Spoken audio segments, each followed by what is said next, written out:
Welcome to part 9 of Project Pack 3. My name is Rick. Hi, I'm Maria, and we're going to go back in and add some color to these beautiful ribbons that we've been working on.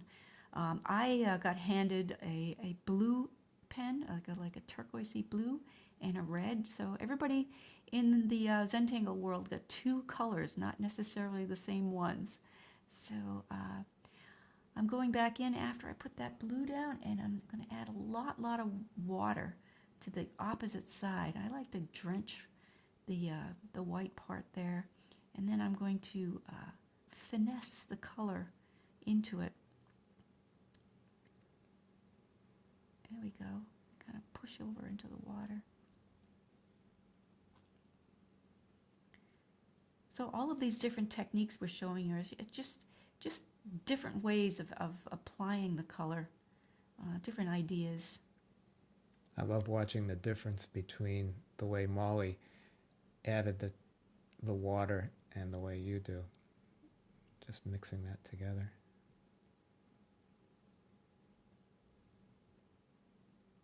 Again, using the point of the brush to the edge. So on this beaded piece, I'm adding like the crescent of red opposite that crescent of black that we put down. So we're getting some, it's a real popping out here with all of those things happening. It looks nice. And then I'm just going to go over the whole thing with a wet brush and let the water do its magic. Fun. On this, what is that tangle called, Rick? We didn't do it on film, but I had done it afterwards. It's like a version of Aeronaut. No, that's Rush, Hurry. Is that Hurry? Yeah. Okay. A version of. Version of, we'll go with that.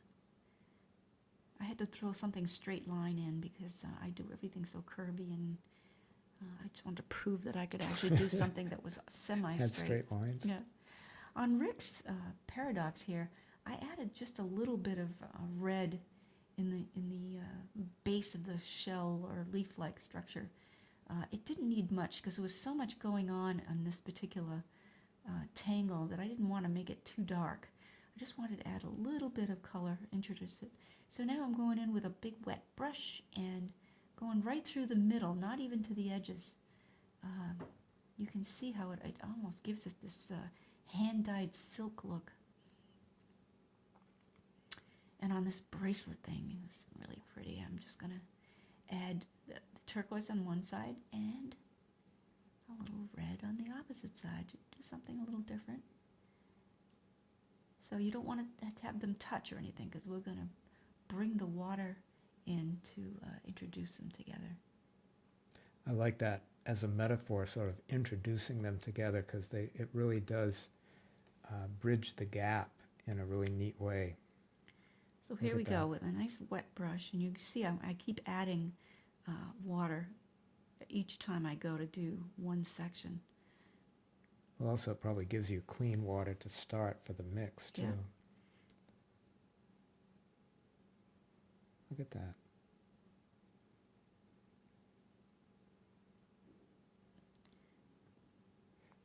Very neat. So you can see I'm nudging that red over in there. And here we just did this simple thing of throwing some color into the corners. I like that technique because it makes the middle pop out. And again, you can see I'm not being too precise about getting every single corner because you can take care of a little of that with the brush. And I like the idea that some of it has more color than the other, which is in real life. That's how the light hits it. How fun. So, like Molly said, let's let this dry for a whole day, or overnight at least, before introducing the graphite and the white chalk. Now that I've let it dry, I've added some graphite here. On this particular one, I'm going just to one side on the noom. And also notice how in some places Maria will work the whole ribbon, and then in other places she'll work individual elements within it. All different styles and different opportunities and options. Yeah, I always rub off my white chalk.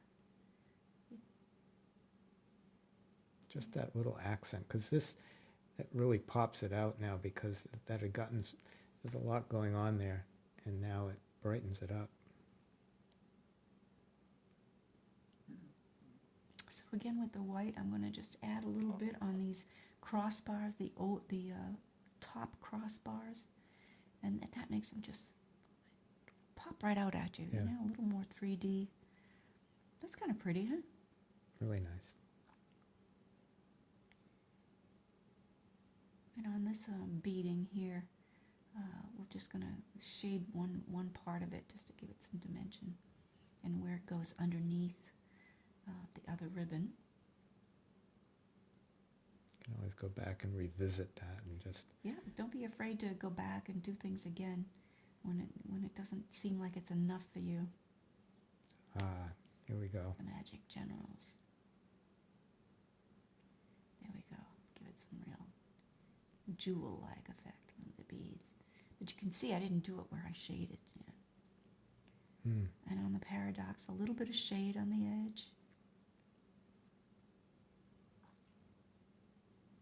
And then a little bit of white on the opposite side. Just a little. You don't want to cover any of those lines because it's really integral to the understanding of the pattern in this case. Yeah, see, sometimes just that almost looks like a grosgrain ribbon. Off Yeah, center there. yeah, like that. a grosgrain. I love that. Oh, and doesn't that just pop right Yeah. off the page? How cool. Very nice.